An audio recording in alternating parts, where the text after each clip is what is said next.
warm welcome to you all, our viewers. Thank you for joining us once again for the Link edition for this week. We'll continue to give information you can use and opportunities around your money, decisions around your money, investment, and such things in that facet, if you like.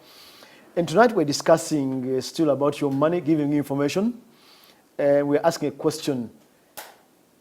If you want to borrow from a bank or a money lender, notice we're not going to tell you where to go, but we're going to give you information that is going to inform you where to go as a borrower so that you make your own choice, which is informed.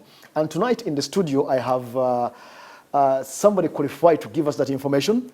And our guest tonight is Mr. David Kalyango, who is the Executive Director, Supervision, Bank of Uganda. Mr. David Kalyango, welcome. Thank you very much for hosting me. It's a pleasure to have you, and we'll call you again because these things never... Pleasure is mine. Absolutely. Yeah. Let's start the first question. First and foremost, explain. This thing has been asked to me, by many people. Explain to us the different tiers or levels of financial institutions we have in Uganda. Let's start there today. Broadly speaking, the banking sector is divided into 3 tiers. Okay. The first tier is that category of institutions that refers to banks.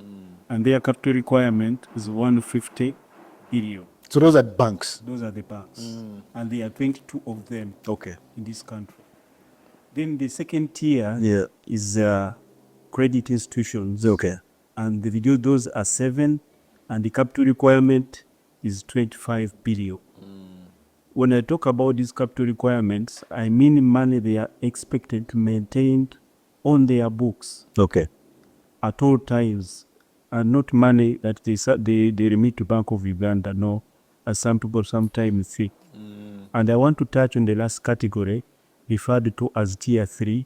These are the microfinance deposit-taking institutions and SACCOs. The banking sector laws were changed recently to allow for regulation and supervision of big SACCOs. So all SACCOs that have a capital of 500 million with a savings rate, with a savings volume of 1.5 billion are supposed to come under the supervision and regulation of Bank of Uganda. The amendments were done to allow for that. So right now we have 3 SACCOs that have been licensed to offer bank the services. So those are the tiers. So with the distinguishing feature on these tiers is the range of financial services offered. When you come particularly to banks, you find that they offer clearing services.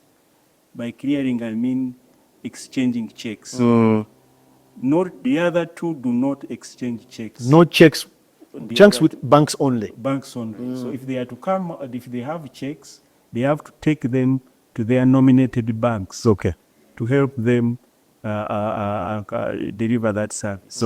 So those are the 3 tiers, broadly speaking. And they have been around for some time, and the recent changes in the laws were intended to accommodate SACCOs, the big SACCOs that we felt would impose a threat to financial stability in case they misbehaved or operated in a manner that is detrimental to the interest of their savers. I know that there are people also called money lenders and people in that category. Those ones don't fall below Bank of Uganda. What are those now? Now, money lenders are also a legitimate segment of financial services offering, and these fall under the Uganda Microfinance Regulatory Authority, a department under the Ministry of Finance, Planning and Economic Development. They work under Uganda Microfinance Regulatory Authority. They are the ones who oversee the operations. Yes. Are those officially what we call Tier 4? Yes, that's the Tier 4 category. That would include the other SACCOs that we will take care of. Those are looked after under Tier 4. So the broad financial sector could say has those 4 tiers. But the first 3 are looked after by the Bank of Uganda, while the last one is under Uganda Microfinance Regulatory Authority. Let's zero in on Tier 1 and Tier 2. Tier 1 banks and Tier 2 credit institutions. If I approach them, what would I expect different apart from checks? If I approached a credit institution, but it's under Bank of Uganda supervision. The financial institutions that we look after offer a range of financial services. Yeah. They offer deposit facilities, those who have money that would want to deposit.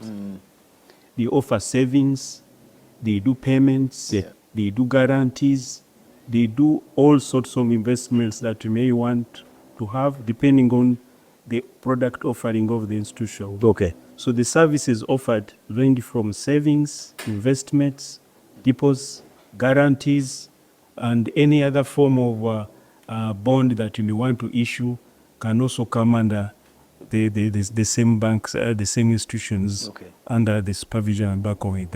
Okay. If I wanted to borrow money, what determines which financial institution I go to, including money lenders, by the way? What determines where I go? Now, the determination of where to go depends on the number of factors. I may put it differently, that what determines my access to financial services. Okay. One of the things that we look at is the cost of the loan. What is it costing me to borrow? And who is that institution that is likely to offer me a favorable cost? What they call the interest rate? What they call the interest rate. The interest rate is the money that is charged for using money. Okay. That charge they put on you for using money. For instance, it is normally quoted in percentages. They say 10%. What that means is that for every 100 shillings, you will be charged 10 shillings. On top. So if you borrowed 100, you'd be returning 10 shillings. 100 and the 10. 110 shillings. Yes. Okay. So it is the cost of borrowing. And the other one depends on the terms and flexibility of the institution. There are other institutions that are not flexible, although others are, but depending on the objective of borrowing and the purpose for which you are borrowing, you really have to sieve through whoever is giving you something that aligns with your objective. Then there are aspects of accessibility and convenience. There are people who cannot access banks but can access microfinance institutions. There are those that cannot access branches but can go through agencies. So accessibility and convenience is one of them. Now talk about reputation and trust. Okay. How are you likely to be treated when you go to that institution can also influence where to go. That's If you went to an institution and they are very aggressive, I doubt whether I would want to go back. No, I would. Then there are those that offer disclosure requirements. They disclose to you everything, no hidden costs. So depending on what you want, we often get clients or customers complaining, I wasn't told that this was supposed to be the case. So look out for who discloses what. They tell you everything. They tell you everything. They should tell you everything. And what customer experience do you get? Okay. So there are also other requirements like collateral requirements. Yes. Eligibility. How do you, which institution wants which requirement? There are others. Some people ask too many questions. Yes, others ask too many questions, and rightly so, because they are trying to gauge. Later on, you see that the questions are well intended to make sure that they do a proper credit assessment. Okay. Which is key. You need to do proper credit assessment of the individual. And lastly, there could be other non-financial factors, such as religion. Okay. We now have Islamic banking, yeah. You may be a Muslim, and for some reason, you want to go there. The way the products are designed, it may be your option to go to them. Okay. Yes. Very well. We want to take a short break, and we're going to come back with a key question around interest rates, numbers that come at you, and they determine if you are going to borrow from a bank, a credit institution, or a money lender. Don't go away. We'll come back after the break.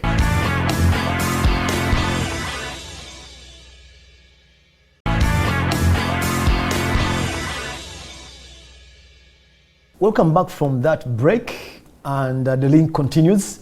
Previously, we just discussed what you may consider basic, the kind of financial institutions we have in Uganda, and we have 4 tiers, 3 of them managed by, supervised by Central Bank or Bank of Uganda, and 1 under the Uganda Microfinance Regulatory Authority, which is called UMRA. And in the studio, I have my guest is Mr. David Kalyango, who is the Executive Director for Supervision, Bank of Uganda. And we'll come back to the key question, sir. Commercial banks can charge, and this is just a subjective figure, 25%, let me say, interest per annum or per year. But other institutions, for instance, money lenders, may charge you 6% per month. Yes. Where is the advantage or disadvantage between those two options? 25% per annum and 6% per month as a borrower? Thank you very much for that question. As I mentioned earlier, that interest rate is a charge for using money. The first instance, you mentioned 25% per annum. Yes. It means that for every 100 shillings you borrow, you will pay back 25 shillings per year. Yes.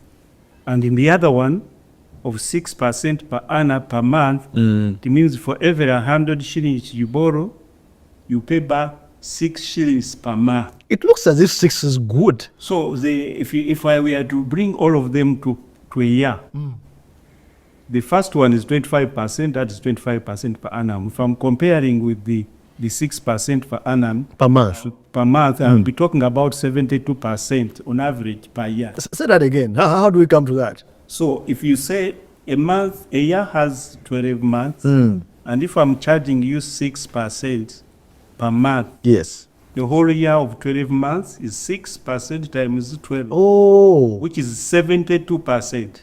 Wow. And the challenge we see, where I see it, is that the concept of return, the concept of interest, has not been properly understood. Because either way, the advantage, if I was given 2 credits, depending on whatever problem I have, Yes. I would have opted for 25% per annum. The 65%, the 6% per month is already a huge figure. So in other words, Any standard. the 6% per The month, factors constant. I'll take that. The 6% per month means 6 times 12, 72%. If I'm borrowing 100 shillings, Yes. I'm going to take back 72 shillings per 100 Per 100. instead of the 25. Instead of the 35. Yeah. Advantage. Depending if you kept other factors constant, Yes. when you do, given the information you've given me, Yeah. the advantage is with the 25% because it's the low cost. Nobody would want to pay high. From where you sit, why do people go for 6% and pay 72% annually instead of 25%? What is the issue? I talked of the conditions that drive you to borrow. Accessibility, loan terms, and depending on the institution you go to, other people are sort of squeezed into entering into terms that are unfavorable. Yes. Because of the disparate situation they may be in. But there should always be a cheaper law. The president of Uganda's Excellency normally talks about The mathematics. the mathematics of business. If you don't do mathematics of business, you're likely to end up in that situation. But either all these are possible, depending on the conditions. Okay. But it is one's mathematics that will tell you whether the venture you're going into will cover that cost or not. Okay. Because at the end of the day, if I am able to cover it, I think It is okay anyway. I can access is okay.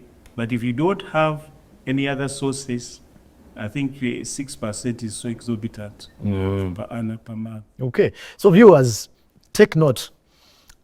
They throw at you a figure, 25, you think, oh, it's crazy, or they pay 6%, even 4%.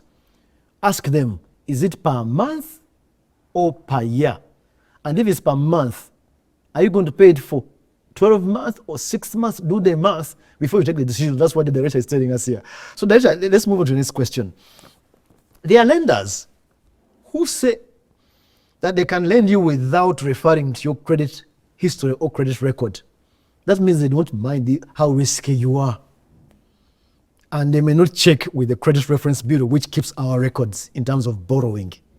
Is that something, as a borrower, I should be excited about? You should not be excited about any lender that is not taking it through a bureau.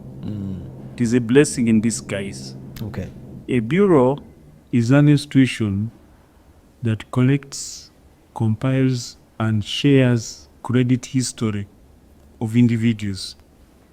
And its objectives mainly is to reduce what we call information asymmetry. One of the objectives is reduce information asymmetry.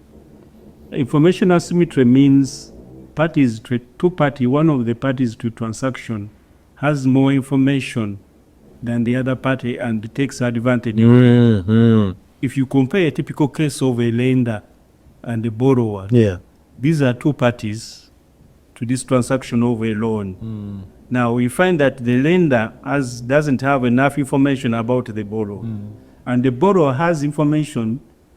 For instance, he has his repayment capabilities, which the lender may not know. And where does that end? It ends in creating uncertainty.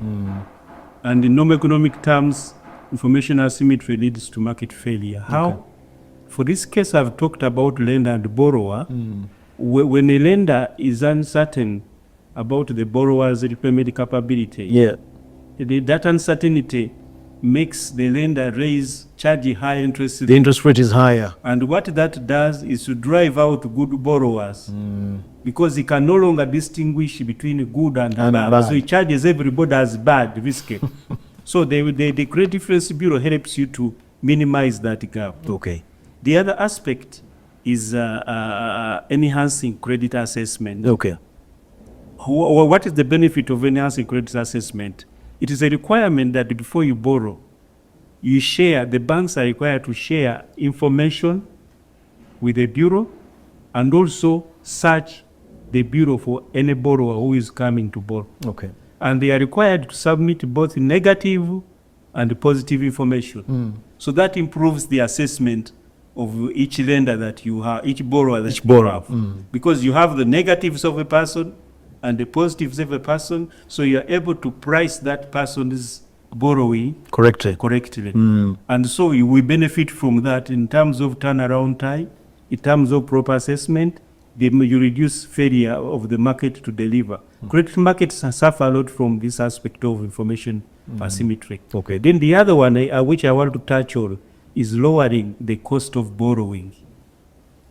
Because it has reduced uncertainty, the lenders are able to reduce the premium they would charge, because I fully know about you.